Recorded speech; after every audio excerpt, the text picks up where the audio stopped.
Hey everybody, Adam Bate here, and welcome to this video on using the Google Keyword Planner tool to really dive into your market online and to find some of the issues and some of the problems that your readers and audiences are having and some of the keywords that they're searching for in the search engines to find the solutions for those problems. This will just give you a better idea of what to tailor some content around so that you can solve those problems, solve those issues, and be found in the search engines much easier. So the first thing you're going to want to do, just click the link right above this video. It'll bring you to the Google Keyword Planner tool. If you have a Gmail account but don't have a Google AdWords account, you'll have to link that up before you have access. But you should see a screen quite similar to this. Once you're here, click on Search for New Keywords and Ad Group Ideas. There's a few things you're going to want to do.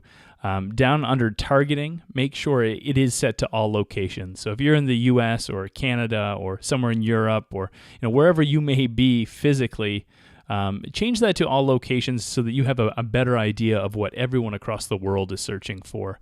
I leave it to English and Google, and I just leave everything else as is.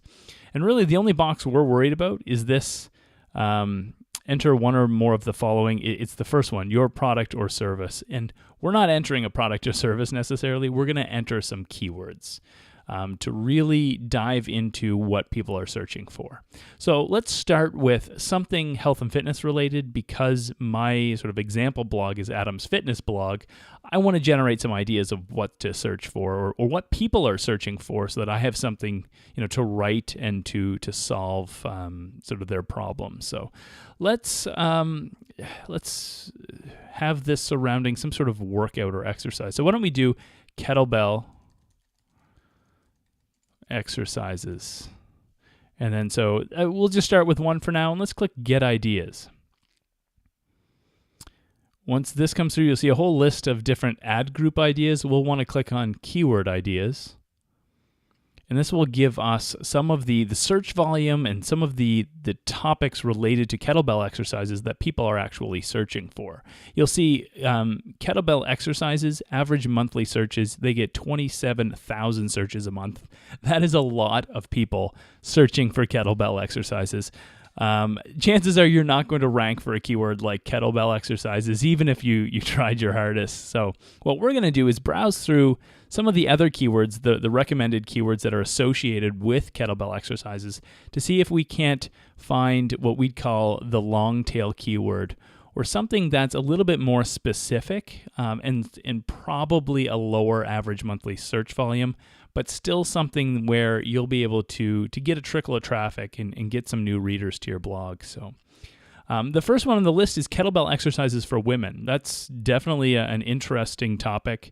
If you're a woman, that might be something that your audience can relate to. If you write on something like that, you'll see kettlebell exercises for men also. That has 720 searches per month.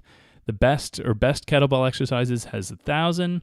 Kettlebell exercises for beginners gets around 600 a month. Now that's a really interesting keyword, and this is sort of one of the ones I would pick to write on.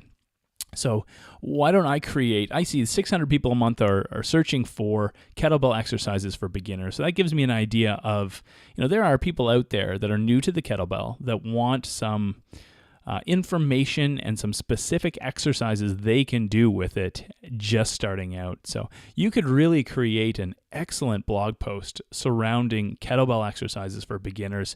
Explain to them the kettlebell and what it's all about and how it became so popular, I guess, in health and fitness as well. So you could really dive into things like that. You can, a lot of pictures, a lot of photos, potentially even some video on some actual kettlebell exercises for beginners. So let's go with another example. Let's do something in, say, style and fashion. Let's do belts for women. So here's a keyword that's a little bit more product focused. You'll see belts for women is searched for 6,600 times a month. Again, that's going to be a competitive keyword. It's going to be something that you won't rank for probably. But let's look at some of the longer tail keywords. We have wide belts for women, fashion belts for women, gold belts for women, or take this one, designer belts for women, search for 400 times. This is what I like to call more of a buying keyword. Someone's probably actually looking for a designer belt. something to to purchase, whether it be for an event or what have you. But what I would recommend on this particular keyword is potentially even creating some sort of review. If you were able to get your hands on half a dozen designer belts for women, you could put together a really nice piece of content comparing the half a dozen belts or the 6 belts or so, or even 3 or 4 belts. Pros and cons of each, and diving into the style, the feel, the fit, and really breaking down a nice piece of content to solve this searcher's problem. And you could even make a few dollars off this if there are companies out there willing to set up an affiliate program for belts or what have you. So this just gives you a couple of ideas of what you could be solving, or how you could be solving the searcher's problem based on what keywords they're searching for. You can put anything you want in there. Just where it says your product or service, just put in some keywords you think people are looking for, and Google will sort of give you an idea of what people are actually looking for. Breaks it down with average monthly searches, so you'll be well on your way to building out some amazing content and really solving the searchers' problems or issues they may be having. If you have any questions about sort of this keyword research idea, or what you should be writing about in general, what you can be writing about, let me know. Send me an email, get in touch. I'm happy to discuss these things with you. So reach out and say hi and ask for help. I hope this video was helpful. And all the best, and we'll see you in the next one.